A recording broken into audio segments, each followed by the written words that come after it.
శ్రీ కోట శ్రీనివాసరావు గారు మరణం చాలా విచారకరం. ఆయన గొప్ప నటుడు,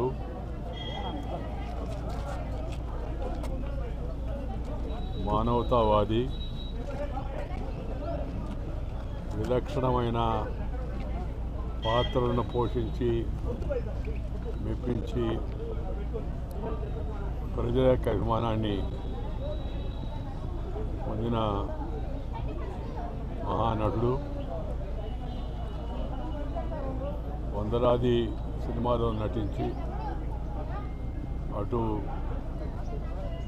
విలన్ పాత్రలో ఇటు విలక్షణమైన యాక్టర్ పాత్రలో ఆఖరి వరకు కూడా ఆయన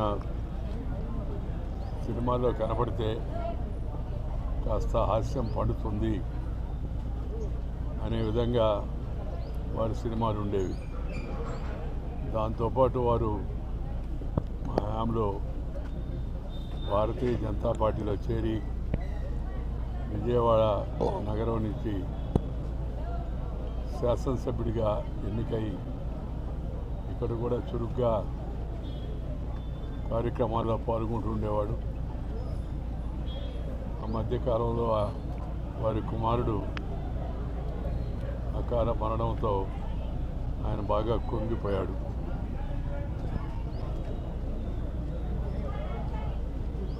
కోలుకోలేని విచారంలో ఇలా మునిగిపోయి ఉన్నాడు ఆయన. అలాంటి తరుణంలో మరి ఇలాంటి విషాదకర వార్త వారి గురించే రావడం చాలా విచారకరం.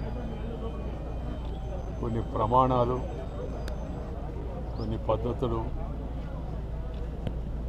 మంచి సంస్కారం కలిగిన ఒక మంచి నటుడిని తెలుగు చలనచిత్ర పరిశ్రమ కోల్పోవడం చాలా విచారకరం.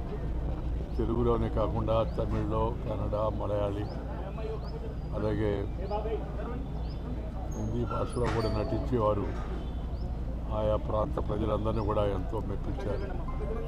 అలాంటి మహానటుడు ఇవాళ మన మధ్య లేకపోవడం చాలా విచారకరం.